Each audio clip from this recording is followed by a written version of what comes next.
Kemi 3 kërkues të mëdhenj të Zotit, edhe unë kalla. E ja konkluzionet. E filloi Jezusi, tha që Zoti është në qiell. I fola dhe kështu apo ashtu çdo që për Jezusin. I foli Muhamedi nxoi që ishin syret, maja mësysh e gjë kështu.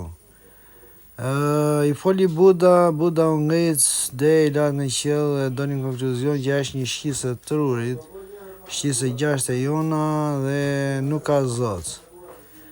Hyra unë këtij meditimi dhe përfundimi që nuk ishin as Zoti në qiell, as nuk ka Zot, as syret. Por sepse Zoti është universi që na mban brenda, por te Perëndi që ne dëgjojmë e flasim e shikojmë në përënda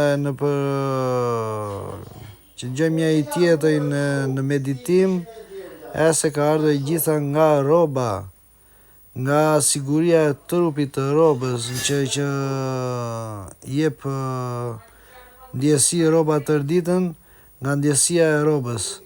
Sepse shumë njerëz bëjnë gabimin në vend që të ndjejnë lëkurën dhe të ndjejnë efektet që jep roba, goditjet edhe problemet që jep roba gjatë ditës, por jep e quan robën si pjesë të trupit dhe trupi kërkon të ndjejë nëpërmjet robës apo nëpërmjet gjës.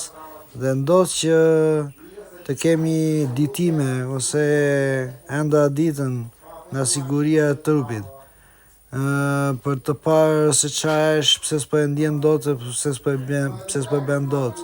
Dhe kjo ndjenjë që nxjerr robin përjashtë në ëndër, futen në rob të tjerë dhe ngatërojnë njëri tjetrin në këtë ëndër.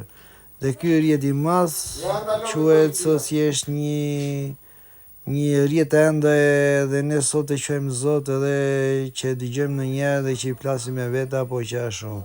Ky është konkluzioni im. Thjesht roba. Faleminderit, këto janë të 3 konkluzionet. Buda s'ka Zot, shqisa jon e nuk e përcaktoi. Muhamedi nga syret ose maja mësysh.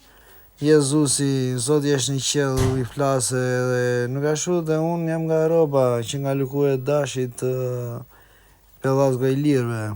Ju falenderit.